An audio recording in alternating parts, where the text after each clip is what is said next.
एक बड़ा फैसला यूरोपीय ममालिक की जानिब से लिया गया जिस पर नाराज़गी खित्ते के अंदर बहुत ज़्यादा बढ़ रही है। और ये नाराज़गी हो भी क्यों ना, क्योंकि दुनिया भर के अंदर बड़े और ताकतवर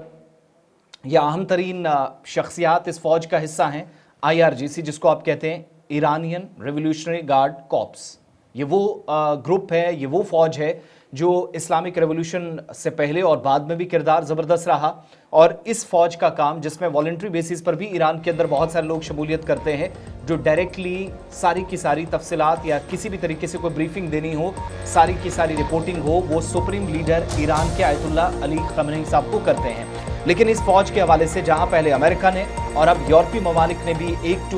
बैक टू बैक कुछ बड़े फैसले लेना शुरू किए हैं, जिसमें इस ग्रुप को IRGC, जिसमें लाखों अफराद शामिल हैं, जो फौज है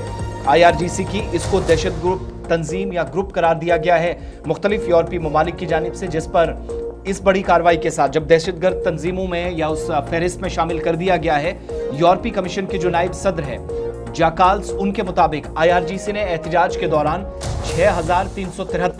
6,373 अफराद को कत्ल किया है। और अगर आप दहशतगर्दों की तरह या उनके तर्ज पर काम करते हैं तो आपके साथ दहशतगर्दों जैसा सलूक होगा। ये मौक़िफ़ है यूरोपीय यूनियन का। इस फैसले के बाद नाराजगी काफी ज्यादा है ईरान के अंदर। ईरान की जानिब से एहतजाज भी दर्ज कराया गया है और IRGC के इस मामले पर ईरान की जानिब से सख्त इंतबाह दिया गया है और गैर कानूनी, गैर सियासी और गैर इखलाकी इकदाम यूरोपीय यूनियन के इस फैसले को करार दिया गया है तेहरान के अंदर। जबकि ईरान के खिलाफ इस इकदाम के लिए यूरोपीय यूनियन के जो टोटल मेंबर्स हैं, 27 रुकन ममालिक हैं, उनकी हिमायत दरकार होगी, जिसके बाद IRGC को दहशतगर्द तंजीम मुकम्मल तौर पर करार दिया जाएगा। लेकिन अभी फहरिस्त चुके यूरोपीय यूनियन ने तैयार किए और यूरोपीय कमीशन के मुताबिक इस पर सारे मेंबर्स जितने भी हैं वो इस पर वोट करेंगे। फ्रांस ने इससे पहले इस इकदाम की मुखालफत की थी, तो इससे लग रहा है कि 27 मेंबर जो यूरोपीय यूनियन में है, कमीशन के इस प्रस्ताव पर, इस प्रपोजल पर कि इसको दहशतगर्द तंजीमों में डाल दिया जाए IRGC को, शायद मुखालफत का भी सामना बड़े पैमाने पर होगा। क्योंकि एक वाज़े मौक़िफ़ के साथ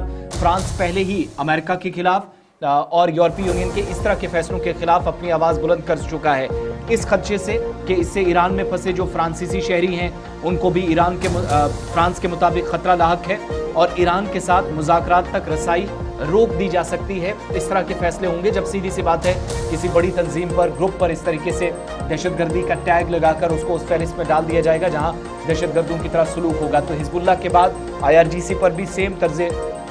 जो हुक्मरानी है वो लगाने की, अपनाने की कोशिश, लेकिन इस पर मुखालफत का भी सामना कमीशन को इशफाक हो सकता है। ईरान के वज़ीर ख़ारजा ने बाज़ाब्ता तौर पर इस अमल का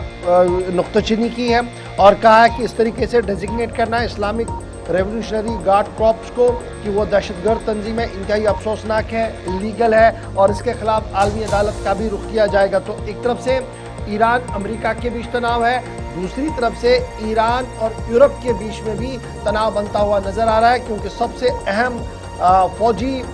असासा जो ईरान के अंदर है IRGC, उस पर इंतहाई शिकंजा कसने की कोशिश यूरोप की तरफ से की जा रही है, जिस पर रद्द-ए-अमल ईरान की तरफ से भी दे दिया गया।